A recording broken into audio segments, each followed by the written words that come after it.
the new Seat Leon.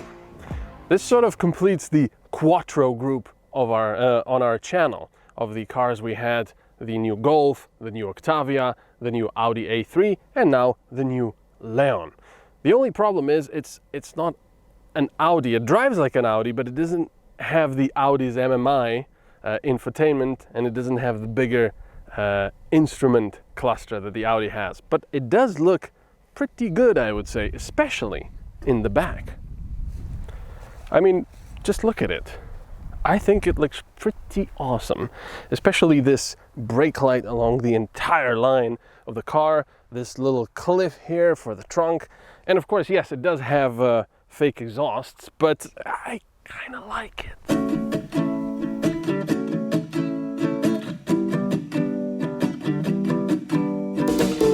Leon, just like a lot of other models of all manufacturers, has grown up in the past few years. Technology you've expected in more luxurious and expensive cars has fairly quickly descended down to the mortal realm.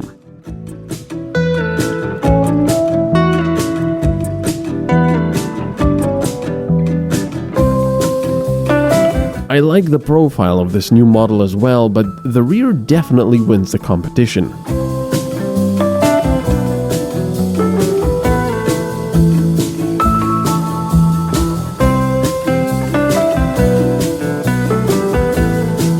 There's enough space in the back for our equipment, but not much more. If you're planning a road trip, take at most one more person there with you.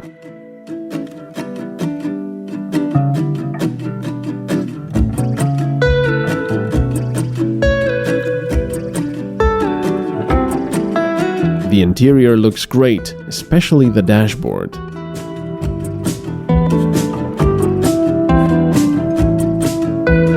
The digital instruments give you a few different possible views, although, honestly, most of them apart from the classic and navigation ones are pretty useless.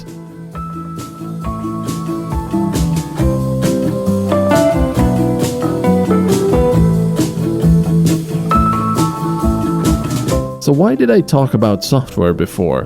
Because the infotainment in this car also crashed when I was listening to music.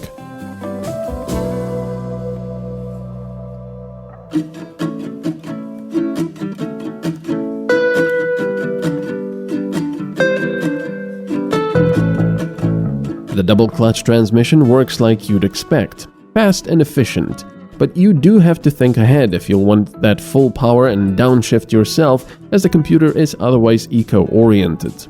The ambient lighting is one of the more beautiful ones, as the light strip stretches across the entire dash, making it feel quite futuristic.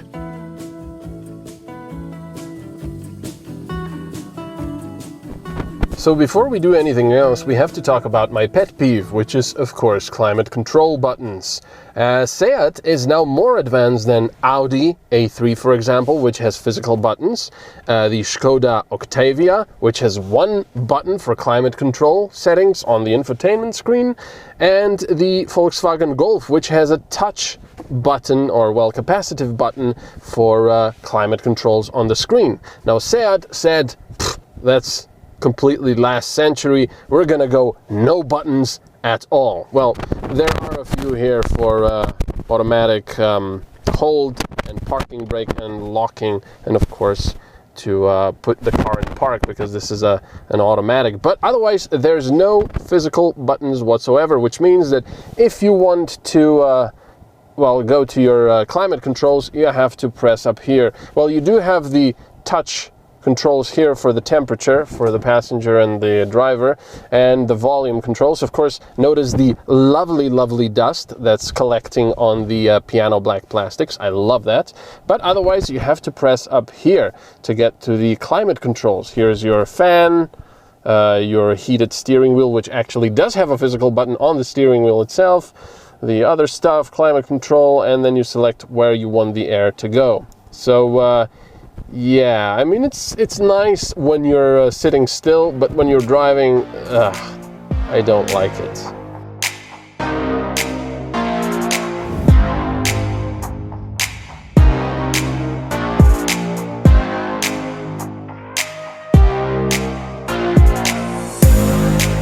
So So before I said that it drives just as well as the Audi A3, and it's kind of true. I mean, it is in a way an Audi, but yeah, it drives nice. It's quite taut in the corners, so you can have a little bit of fun there as well. But at the same time, it's not uncomfortable. I wouldn't say it's the most comfortable car I've ever driven, not by far, but you know, the seats, these cloth seats are reasonably comfortable. The steering wheel is excellent to the feel. It's this FR one, and it's got perforated leather.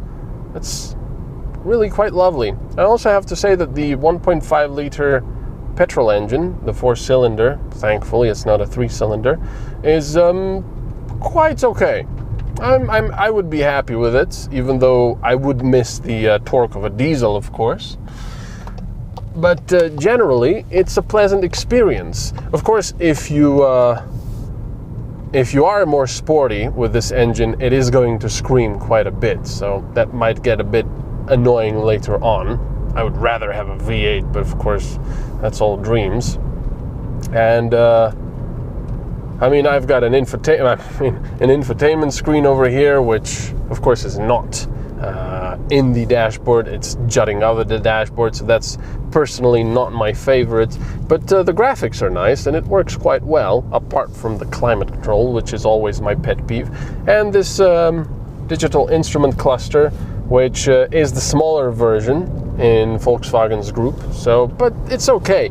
I just don't understand why they give you the option of having different views, which you can change with this view button, but most of them are kind of useless, really. Maybe if you want to have the larger navigation, I don't know. You cannot really customize it enough for me to warrant a digital screen. That was a lot of gravel on the road there. So here's a really silly thing. Like always, I want to tell you about the fuel consumption of this 1.5 liter 4-pot petrol engine or gas engine.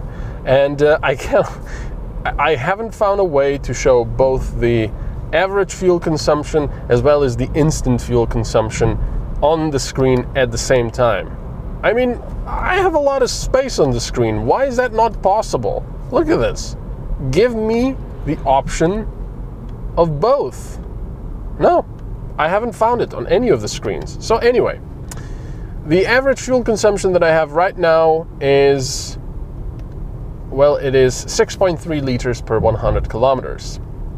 Now that was a combination of city driving with stop and go, a combination of rural roads outside with about 90 kilometers per hour speed limit, and highways with 130 kilometers per hour. So yeah, 6.3, that's actually not that bad for a 1.5, 150 horsepower gas engine. It does have little tricks, like it turns off 2 of the cylinders sometimes, and it tells you when it's doing so. And it's actually, unlike in the Mazda, where you can feel a little slight judder, over here you'll really have to pay attention to notice that it's on 2 cylinders. It's very, very well done. It's even better than in the Mazda, like I said. And of course it's got the start-stop, and the starting of the engine is actually a lot better than it was in the previous generation. So yeah, it's all right. So 6.3, that's okay. I'm afraid I will be ending this on a bit of a rant, which I adore. I adore ranting, of course, but I cannot get my head wrapped around it. So first of all, the physical buttons about the climate control. I know, I've ranted about it many times. I don't get it. I don't like it. Bring me back my physical buttons. I like futuristic stuff, but this is just stupid. The fact that I am driving over these roads, they're fairly narrow, and I have to look exactly where I press to check my climate controls and change stuff. It's just ridiculous. But the second thing is these assist systems. First of all, these assist systems turn on every time you turn on the car. If I shut it off here, it'll be right back on when you start up the car again. So that's extremely annoying. And I'm talking about the lane assist system, and I've noticed that this lane assist system has now been incorporated into most or the Volkswagen Group cars. All of the new ones that I've driven have this system now, which means, in principle, it's great. It'll help you keep your line on the lane. Fine, right? No, it's not fine, because you're driving along, la la la la la, and there are two things that happen. If it's a straight road like this, and you're barely touching the steering, well, no, I'm holding the steering wheel, but if you don't really have to move it because it's a straight road and you're going straight, suddenly it's going to say, bing, bing, bing, grab the steering wheel. Why are you not grabbing the steering wheel? I am! It's just a straight road. Do you want me to weave? It's stupid. It's annoying, and it's happened more than, 2 times, 3 times in the short time I've been driving it. It's extraordinarily annoying. And the second thing that happens, or can happen, which is even more annoying and possibly slightly dangerous, I feel, every now and then the system will, it'll lose where the lines are, or maybe the lines will be weirdly drawn on the road. And suddenly it'll say, oh my God, you're actually driving off your lane. I'll correct you. Violently. Now it's not as horrible as that, but it does sort of slightly but violently at the same time move your steering wheel. So you'll go like, what the heck is going on? It's stupid, it's annoying, possibly dangerous, and you have to shut it off every time you start the car up. Why? It's all these systems that are genuinely making me far more nervous to drive than I would in my car, which has none of these systems because it's a 2004. I genuinely get nervous now in these cars when I'm driving or when I'm approaching a building around which the road goes, because suddenly the system will decide that I'm gonna crash and it's gonna start beeping at me and it's gonna start braking. I hate these systems now. I wouldn't mind them if they worked, but most of the time they do the opposite. And it's scary, especially if you're, I don't know, on a highway and the system decides that there's something in front of you you're gonna crash into. It starts braking like crazy and there's a truck behind you. Oh yeah.